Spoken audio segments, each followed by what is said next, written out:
السلام عليكم ورحمة الله وبركاته. بسم الله الرحمن الرحيم.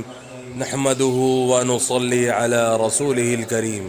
اما بعد، حسن معاشرت ایک ایسا عمل ہے جو اللہ تعالیٰ کی رضا و خوشنودی کا باعث ہے۔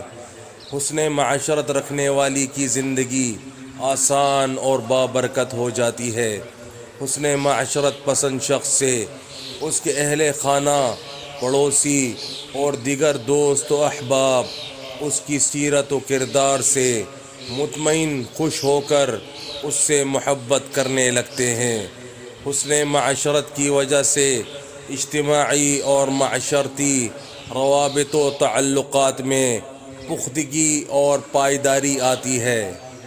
حسن معاشرت کے عادی اور پابند شخص سے ماتحت افراد، خادم، نوکر وغیرہ محبت و اخلاص سے پیش آتے ہیں۔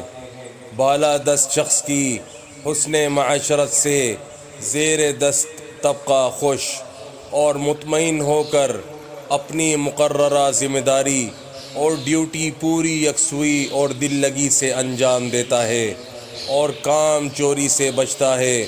عام طور پر جو اجتماعی بگاڑ پیدا ہوتا ہے اس کی وجہ بالادست اور طاقتور طبقے کی غلط روش اور مذموم معاشرت ہی ہوتی ہے۔ چنانچہ اس طبقے کی غلط سیرت و کردار سے متنفر ہو کر زیر دست لوگ کام چوری شروع کر دیتے ہیں۔ بس میرے بھائیوں دوستوں، جو آج ہم نے پڑھا ہے، سنا ہے، اللہ پاک ہمیں اسے سمجھنے کی، عمل کرنے کی اور دوسروں تک پہنچانے کی توفیق عطا فرمائے، اور حضور صلی اللہ علیہ وآلہ وسلم کے مبارک طریقوں پر چلنے والا بنائے۔ السلام علیکم ورحمۃ اللہ وبرکاتہ۔